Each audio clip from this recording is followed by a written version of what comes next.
Здравствуйте, дорогие друзья. Здравствуйте, дорогая Мари. Добрый вечер, дорогой Михаил. Что сказать? Тема интересная, а решение проблемы необычное. Итак, как справляться со стрессом на работе и дома? Добрый вечер. Здрасте. Алло. Здравствуйте. Да, добрый вечер. Меня зовут Наталья, я из Москвы, мне 30+. И? У меня вопрос. Я не то, что поделиться, да, вот. У меня стресс, он начинается с утра, из дома перетекает в работу. А какой у вас стресс с утра дома? Расскажите мне. Он не то, что я, получается, сама себе его создаю. То есть я ложусь поздно, встаю впритык и на работу бегу. А у вас нарушение сна, у вас бессонница? Нет, бессонницы нет, но дома находятся какие-то дела, там посидеть в интернете, вот такие дела ни о чем.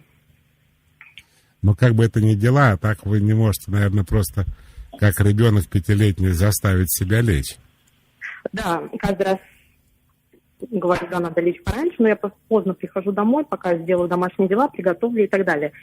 И утром, значит, я встаю впритык, бегу на работу.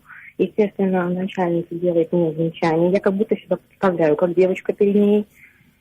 С утра, пока бегу, вынуждена тратить деньги на такси и так далее. И каждый раз себе даю обещания. И потом сижу на работе, мало того, что, вся запыхалась, да, вот это все дискомфорт физический, потом какой-то, может быть, поиск одобрения у начальницы, и себя потом сижу, виню, вот, опять ты заискивала, вот. И потом, мало того, что еще стресс продолжается в том, что я себя виню, вот, опять ты заискивала, опять ты себя подставила перед начальницей. А вы как-то решаете все-таки эту проблему? Как-то со стрессом боретесь? Я пытаюсь себе писать ежедневник, что надо лечь во столько-то. Получается? Иногда получается. У меня был момент, когда у меня получалось приезжать на работу вовремя, и я стала вести себя по вашим правилам последние буквально 3 дня. По моим правилам вы пытаетесь заслужить расположение начальства? Вы точно мою книгу читали? Нет, не это имеется в виду, что я прихожу, опаздываю, она мне ничего не говорит, я не начинаю автоматически оправдываться. Вот. То есть вы ничего тоже не говорите? Я тоже ничего не говорю. А зачем вам такая опция нужна, вы только что проговорились? Чтобы как бы заслужить ее что? Лояльность, доверие, что вы от нее хотите? Она же ваша не мать. Я это понимаю. У меня бывают дни и моменты, когда я чувствую себя абсолютно уверенно на равных, как взрослая женщина. Для этого надо просто вовремя на работу прийти, точно? Да. Когда вы опаздываете, себя чувствуете ребенком, который на урок опоздал, а ее учительницей. Да. Понятно. А она никогда не опаздывает, кстати? Она тоже периодически это делает. И она сразу же валится в ноги, просит у вас прощения, пытается руку поцеловать? Нет. А вы-то зачем туда лезете? Извините, зачем я опаздываю сама? Мы выяснили, все опаздывают. У меня была такая смешная история. Я на радио, как правило, часто езжу на метро. Потому что метро гарантирует, что ты вовремя приедешь. А радио и телевидение — это такие места, да, где ты не можешь опоздать. Потому что без тебя программа начнется. И один раз... когда на машине, бывает, опаздываешь. Особенно у нас радио по Ленинградке находится, там пробки. И один раз я нормально вышел на метро, и вдруг выяснилось, что станция Маяковская, Белорусская и Динамо все 3 закрыты. А радио такое бывает раз в 100 лет, я думаю. Находится как раз на Динамо, и я опоздал. Но я не побежал сразу извиняться. Я достойно с полпередачи просто сел и стал разговаривать. Я что хочу сказать? Может быть, вам завязывать с этими извинениями? Уволят, значит, уволят.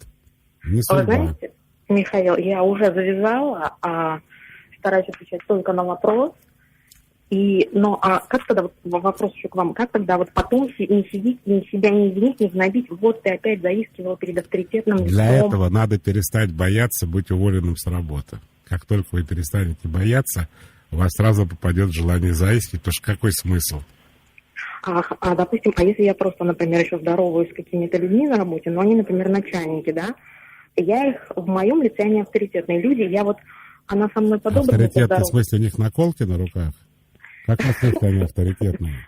ну, как бы занимают какую-то высокую должность в нашей компании, допустим. Я почему-то ее считаю для себя вот авторитетным лицом. А я вам объясню механизм. Дело в том, что Карл Маркс в своем бестселлере романе «Капитал» написал, что когда вы приносите компании 100 рублей, сами вы забираете 5 рублей. А вы думаете, что вас держат из милости, что на самом деле вы зависите от этих людей. Тут очень сложный вопрос. То ли вы их кормите, то ли вы от них зависите. Вот когда вы поймете всю идею Карла Маркса, что вы на самом деле приносите деньги, но вы приносите деньги компании? Ну да. Сдаете пустые бутылки, как вы их приносите? Ну, я считаю себя ценным сотрудником. Ну вот, видите. Ну, конечно, что я, да, наверное, я заменимый сотрудник, но все равно я ценный. Конечно, опаздывать плохо. Но я вам хочу сказать, что у вас какая-то неупорядоченная жизнь, что ли, что все время ложитесь, впритык встаете, все время это беготня какая-то. Я при этом понимаю все это вот мозгами. Я знаю причину этого. Ваш стресс происходит потому, что вы девушка тревожная. Да. И чтобы как-то уйти от тревоги, вы создаете такую ситуацию, когда тревога становится реальностью. То есть вот я сейчас на работу опоздаю, ой, мне надо срочно ложиться, ой, надо все уже, а то сейчас...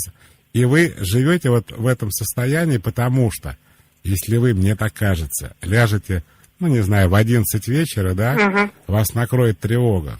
А если вы, не дай бог, встанете заранее на работу, кусок горла не полезет. Да, мне это непривычно. Я не могу поверить, что я могу как королева выйти из дома, спокойно, никуда не бежать. Королева, я вам больше того скажу, бывает, из дома не выходит. Ей прямо деньги приносят на дом. Короче, я что хочу сказать. Если вы перестанете волноваться, если вы сможете, конечно, эту проблему решить, так легко говорить, испытывать стресс внутренний, у вас не будет желания его воспроизвести в жизни. Вот нам пишут счастливые люди, Михаил из Пензы. У меня не бывает стрессов, я, наверное, ненормальная. И здесь же Александр просит уточнить. Подскажите, пожалуйста, что такое стресс вообще? Как мы его определяем? Стресс, как вот буквальный перевод, тут про ожогово не скажешь, потому что это английское слово. Это давление. Стресс — это давление. И люди, испытывающие стресс, это люди, буквально испытывающие давление. Какое? Ну вот мы только что пообщались с девушкой, вы слышали, какое. У других тяжелая обстановка дома, они испытывают давление со стороны другого супруга. Кто-то испытывает давление на работе. Вот это вот давление в плохом смысле, не атмосферного столба, а давление других людей, обстоятельств, ситуации, денег, в конце концов, и так далее, вот мы называем стрессом. Стресс, если от него не избавиться, влечет за собой психосоматику. Что я имею в виду? Что если вы живете постоянно в состоянии стресса, то сначала вы себя плохо чувствуете, потом это может казаться работой внутренних органов, кардиологии, эндокринологии и так далее. Это может перерасти в депрессию, например, я не знаю, в повышенное давление и так далее, в какую-нибудь там тахикардию, гипертонию, аритмию, в синдром раздраженного желудка, в состояние нервозности, в нервное истощение и так далее. В переедание, кстати, и ожирение, как вариант. Ну, кому что больше нравится. Как любят шутить врачи, если вы держите в себе эмоции, то здесь больше онкологии. А если наружу истерики, то больше кардиологии. Действительно, на вкус и цвет товарищей нет. У меня дома собака, пишет наш слушатель. Я всегда испытываю стресс от осознания того, что она там одна дома и скучает. Как с этим справиться? С этим справиться, поняв, что дело не в собаке, а в том, что нашему слушателю не живется, и ему нужно заморочиться. Дело в том, что он знал, как он работает, и он знал, что собака будет находиться дома. Собаки, в принципе, дома находятся. Теперь, если у вас чувство вины, а это чувство вины как раз, эта тревога связана с виной. Если вы не можете разобраться с чувством вины, то есть я поговорил, вы послушали, стало еще хуже, тогда я советую собачке завести или кошечку, или еще собачку, чтобы ей было одной не скучно. И тогда как бы другое животное заметит хозяина дома. Добрый вечер. Добрый вечер, Мария. Добрый вечер, Михаил. Здравствуйте. Вечер добрый. В городе Орел идет волшебный снег. Повезло. Да. Я хотел бы поделиться, знаете, каким своим таким лайфхаком, что ли, который я научился активно применять именно в рамках работы, испытывая постоянную возможность получить тот самый стресс. Стрессы, они зачастую, как я считаю, связаны с тем, что ты какие-то моменты, связанные с работой или, неважно, дома, воспринимаешь на свой личный счет, начинаешь это переживать и, естественно, начинаешь испытывать данный стресс. Так вот, у меня стало здорово работать идея, когда я научился думать о том, что человек вправе так думать. То, что если он говорит, что я в чем-то не прав, да, реально он может думать, что я в чем-то не прав. И если начинаю по этому поводу реально потом переживать, то значит, я таким образом признаю, что я не прав, и вот тут уже начинается проблема. Если я считаю, что я что-то делаю правильно, если я считаю, простите, что я не глупый человек, а меня обвиняют в глупости, ну да, пусть он так считает, пусть это его мнение, он имеет на него полное право. И когда научился вот так думать, могу сказать, что очень многие ситуации для меня стали гораздо легче протекать, нежели чем раньше. Но здесь да. есть... Да. Да, Михаил. Нет, говорите. Но сейчас у меня появилась немножко другая проблема. Я стал больше напрягаться от общения с самим собой. То есть, оставаясь наедине, погружаясь в своих мыслях, я настолько начинаю подробно анализировать, может быть, свои действия, связанные в том числе и с этим, что поскорее бы, скажем так, приобрести компанию и начать делиться чем-то другим и перекладывать свои мысли на кого-то другого. Это, наверное, уже другая тема разговора, но вот по поводу лайфхака хотел услышать, насколько это действительно, может быть, мои личные убеждения. Это мудро. Ага. Это еще Фрейд обратил внимание, что у вас есть два способа решить любую проблему. Решить ее буквально. И если вы считаете, что она не решается, что вы можете сделать? Изменить да. ей отношения. Что, Абсолютно, собственно, вы и да. сделали? Вы сказали, а вообще должен на свой счет все принимать. Человек как хочет, так обо мне и думает. Это его право. Друзья мои, небольшая поправка. Стресс — это давление, но стресс применительно к нашему состоянию — это реакция нашего организма вот на это неблагоприятное давление. Вот так будет точнее. То есть не само по себе давление является стрессом, а стрессом называют психологи, там, я не знаю, психиатры и психотерапевты нашу реакцию на это давление. Вот мы испытываем стресс, это мы испытываем реакцию, наш организм, наша психика, как я уже сказал, не только психика, еще внутренние органы. Стресс может быть, например, от физической нагрузки, да? Стресс может быть от морально неблагоприятного климата в семье или на работе и так далее. Вот то, что мы испытываем от этого давления, и называется стресс. Доброго вечера, пишет там Анастасия, 25 лет. Мой каждый второй вечер заканчивается бокалом вина, а иногда бутылкой. Пью только качественное хорошее вино, потому что оно мне нравится. Предполагаю, что алкоголь помогает снять стресс и тревожность из-за недовольства внешним видом, начиная с 14 лет. Но Анастасия ни о чем не спрашивает, поэтому, если позволит Анастасия, я прокомментирую. Анастасия, вам лучше принять себя такой, как есть, а то вы можете спиться в результате. Потому что наркологи считают, что даже когда вот Европа, она как бухает, 5 дней работает, а пятничный вот этот синдром, отложенный алкоголизм, как они говорят, начинает бухать. Вот они считают, что хотя это происходит раз в неделю, но это отложенный алкоголизм. А у вас уже, дорогая моя, через день. Так недалеко и до каждый день. Аккуратнее. Михаил, чему приведет боязнь не оправдать ожидания руководства? К целому букету, дорогой безымянный слушатель. Во-первых, вас за это никто не будет любить из руководства. Как ни странно, руководство любит людей, которые имеют характер, волю и так далее, а не страх не оправдать ожиданий. Во-вторых, вы как бы провоцируете их руководство на то, что вы что-то не то делаете. Так как вы всеми боитесь не оправдать ожидания, вы как бы даете им понять, а вдруг вы что-то не так делаете. Они не этого хотят и так далее. Поэтому с криком «Вас много, я один» или «Одна», я не знаю, кто писал, тут на мониторе все напечатано. Так хоть бы по почерку можно было понять. Вы должны сказать себе, что я ничего не боюсь, я не оправдываю ничьих ожиданий, я сюда пришел работать и деньги зарабатывать. а нравлюсь я кому-то или нет, вы только что слышали, я бы сказал, орла из орла. Можно жить, думая о том, что это их проблема, если им что-то не нравится. Добрый вечер. Здрасте. Вы в эфире говорите, пожалуйста. Здравствуйте, меня слышно, да? Да. Я работаю в школе. А я это понял. уже 14 лет. Сначала вздох был, а потом я работаю в школе. Я сразу Да. так и подумал. Так. 14 лет уже. И у меня работа очень стрессовая. И ученики немотивированные, и родители хамоватые, и администрация просто постоянно требующая что-то. А вначале мне это как бы легко было переносить все эти стрессовые события. Сейчас мне сложнее, потому что начинается бессонница, я всегда начинаю много думать. В последнее время, когда вас слушаю, я думаю, значит, может, это мое уже выгорание, может, мне эту работу уже бросать. И вот вы сегодня в начале передачи сказали, что все методы борьбы со стрессом, они бесполезны. И вот у меня вопрос. Если это бесполезно, значит, может, мне эту работу, значит, бросать? Такой вывод. Если причина вашего стресса в том, что вам не очень нравится эта работа, вы Нет, перечислили... мне нравится эта работа. А подождите, пожалуйста. А что мне осталось нравится. от работы, если вы перечислили учеников? Какие ученики, вы сказали, немотивированные? Родители хамоватые. А администрация школы что?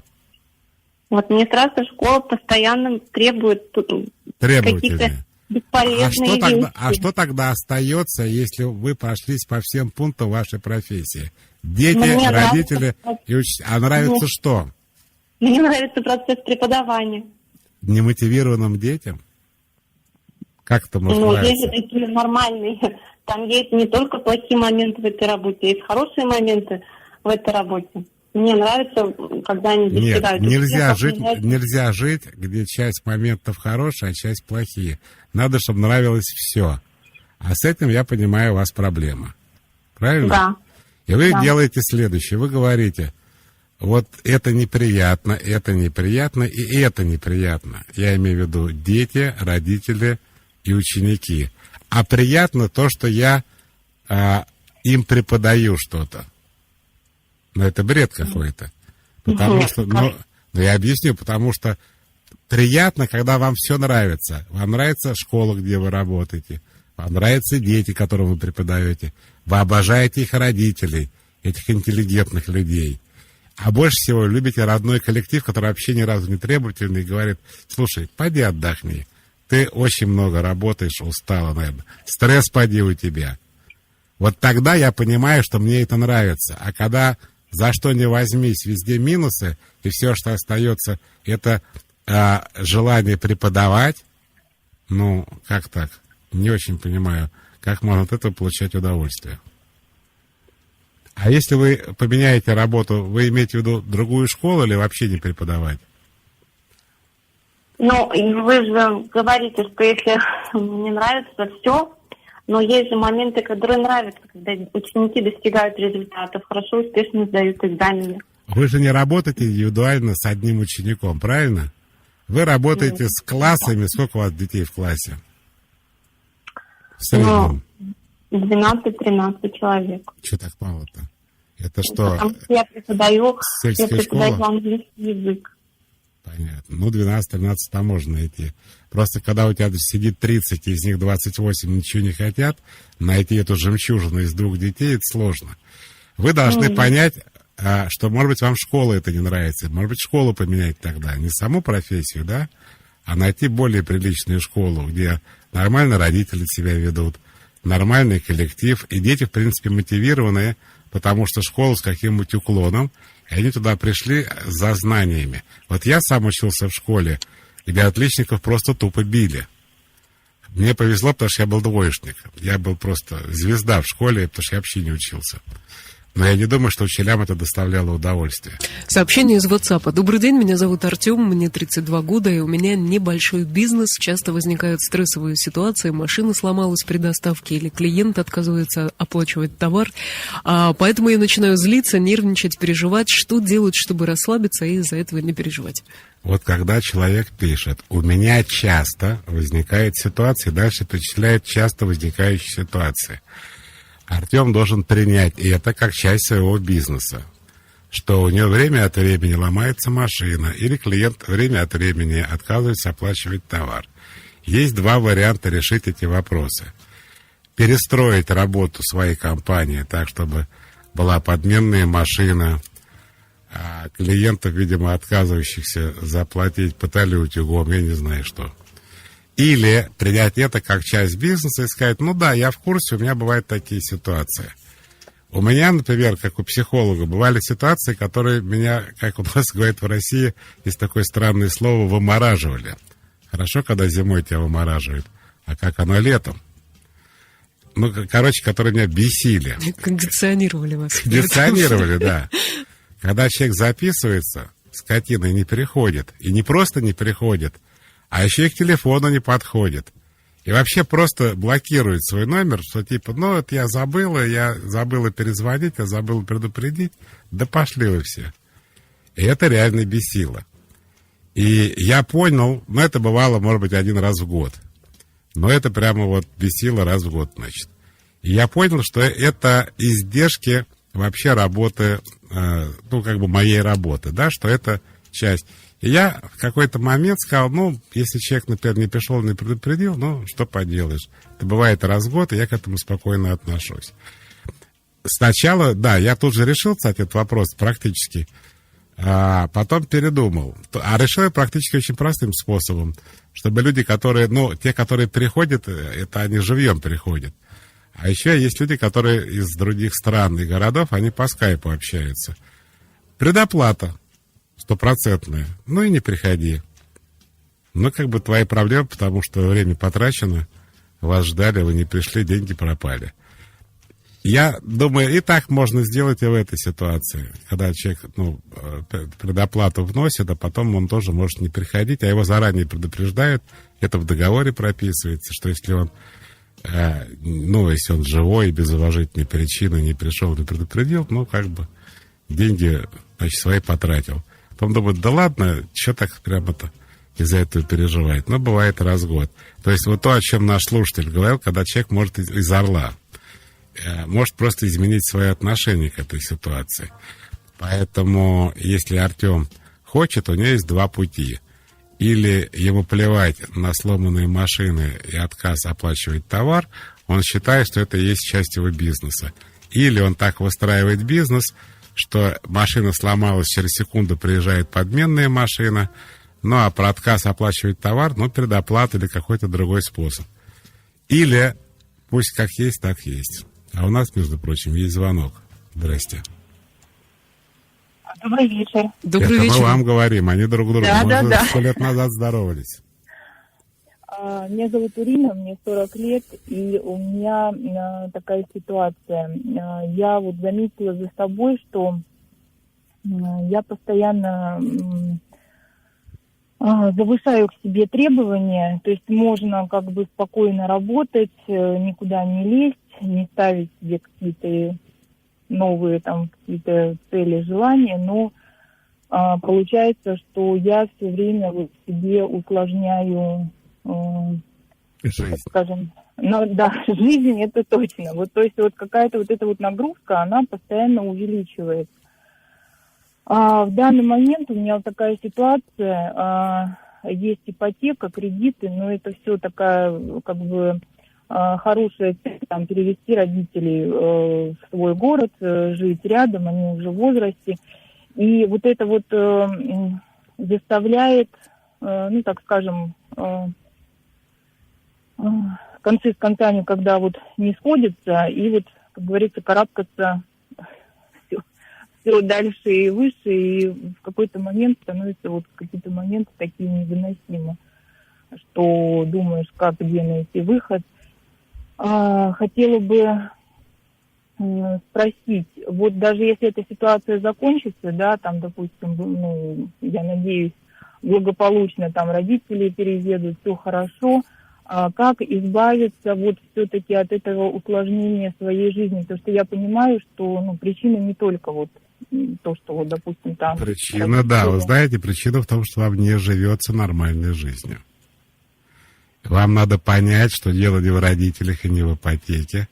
а дело в особой вашей нервной конституции, которая заставляет вас все время напрягаться, предъявлять себе требования, ужесточать свою жизнь, потому что, когда вы решаете проблемы, вы себя чувствуете спокойно. Есть целые профессии, военные, пожарные, когда люди вот имеют вот эту тревогу, да, и забивают ее тем, что работают на какой-то достаточно опасной и стрессовой работе. Когда огромная ответственность или большое эмоциональное напряжение, или большие физические нагрузки. Это неспособность расслабиться. А что такое неспособность расслабиться? Я об этом говорил, я еще раз давайте объясню. Это когда вы пытаетесь расслабиться, и в этот момент вас накрывает чувство страха и тревоги, чувство вины, чувство дискомфорта, страх перед будущим. Вот это мое любимое, когда мать приходит с работы, а у нее там 2 детей, и она с порога начинает так. А что, нам сегодня ничего не задали уже, да? А что, мы все уроки уже сделали, мы так сидим, телевизор-то смотрим. Прям все сделали, да? Сейчас я разденусь и проверю, точно? И вообще больше делать нечего. И в комнате мы убрали, и мы портфель уже собрали, правильно, да? Я так понимаю? Остановитесь, пожалуйста, Михаил. А причина-то в том, что мама нервная попалась, и у ней крыша едет тогда, когда она видит детей, которые просто сидят. Ей кажется, что сейчас мир рухнет, и она начинает дергаться. Вот многие так живут всю жизнь. Остановился на пару минут. Я, наконец, нашел сообщение не про работу. Ужасно бешусь от каприз своей старшей дочери. Ребенка, между прочим, только 4 года. Испытываю стресс, как держать себя в руках, не кричать и не злиться на ребенка, спрашивает Иван и пишет: не хочу стать грозным.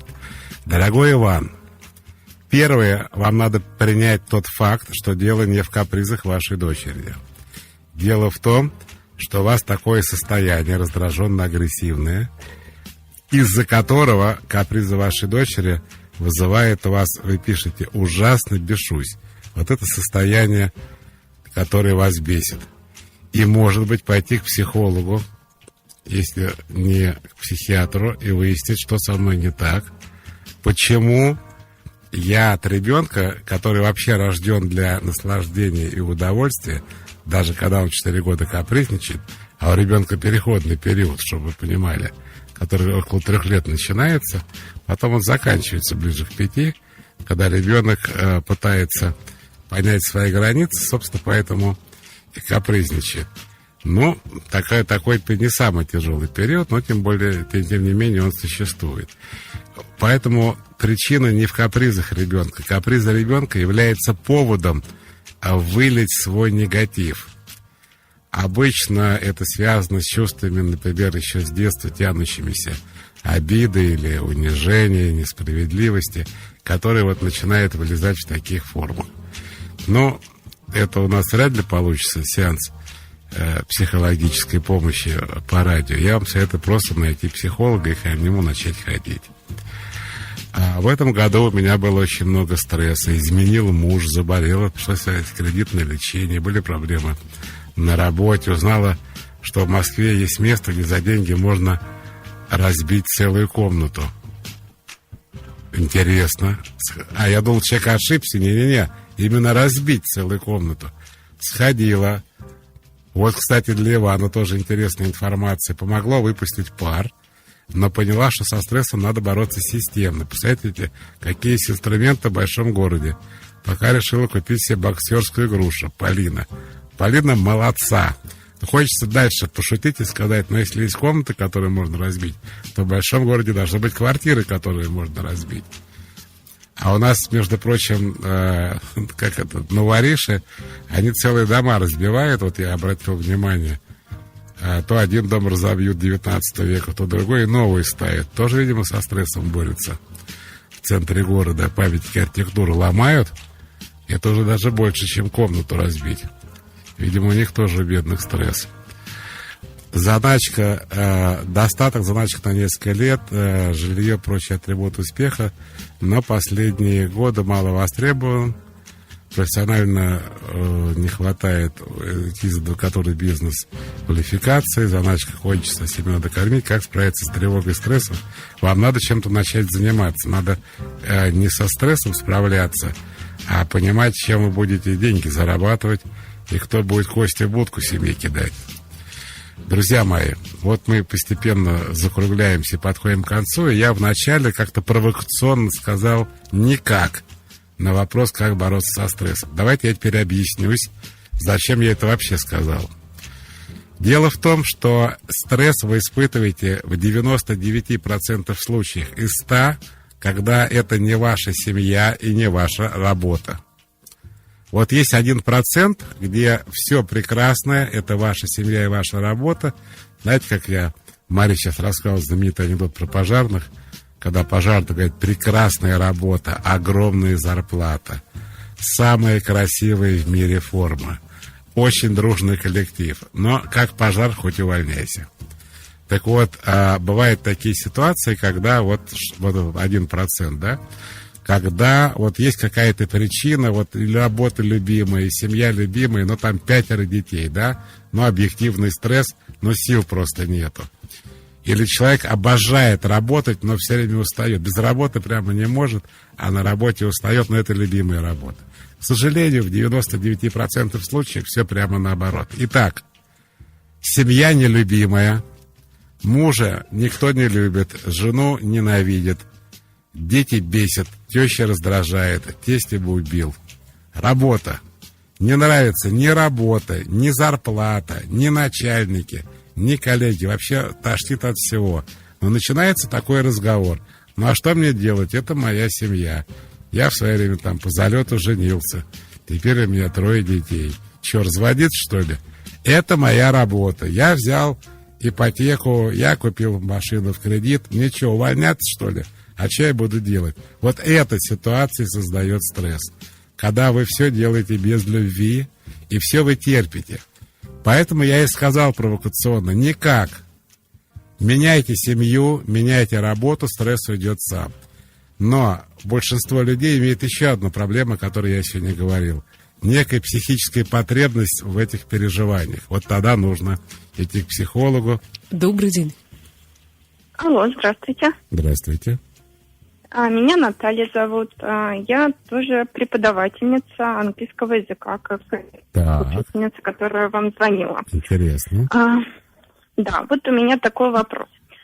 Получается, что я сама создаю себе стресс на работе, потому что я беру очень большой объем работы.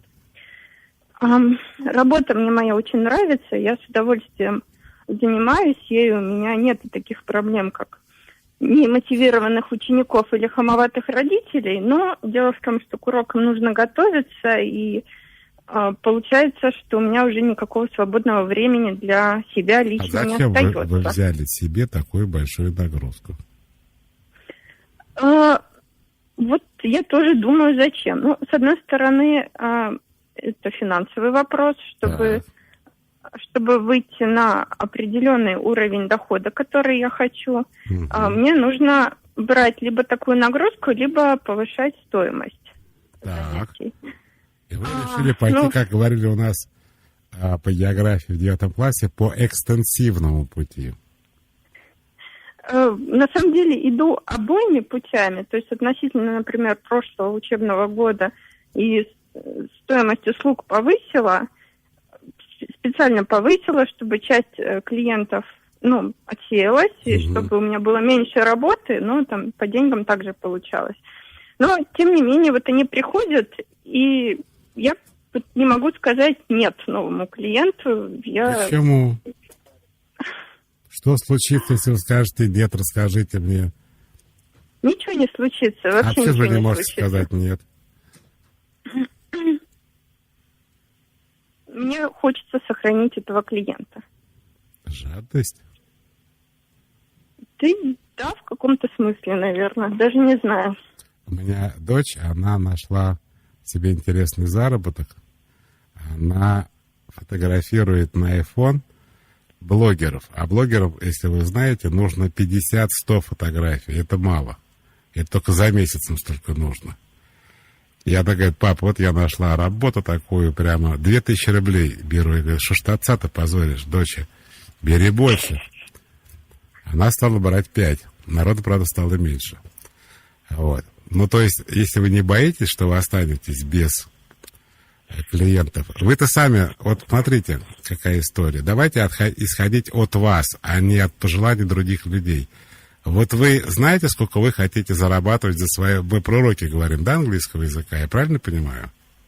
Да, все верно. Сколько вы считаете, вы хотели бы получать за свою работу в час или сколько у вас длится? 1,5 часа, 45 минут, как? Да, ну, по академ-часам считается. Ну, сколько?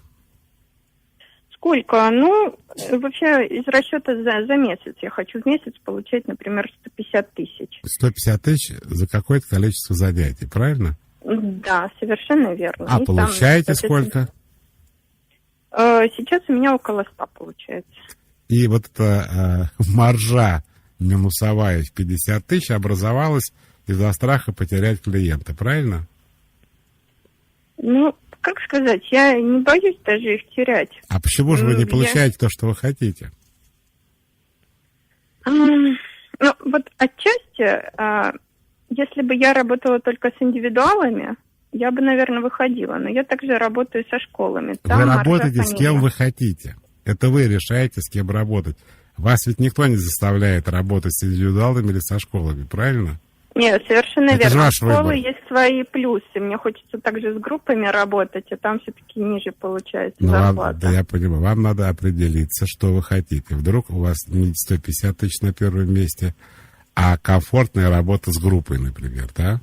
И тогда в ущерб заработку вы работаете там, как вам хочется. Это я хочу вам просто привести к мысли, что стресс вы сами себе создаете. Это совершенно верно. Это я поняла еще, да, давно. Я опять возвращаюсь к причине. Я считаю, как психолог, что причина — внутренняя тревога, которая требует странных поступков практических за счет того, что тогда ваш стресс хоть как-то обоснован.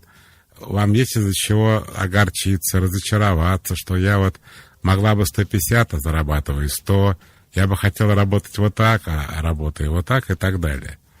А если вы будете работать, как вы хотите, и вам будет хорошо, вы можете начать страдать из-за этого.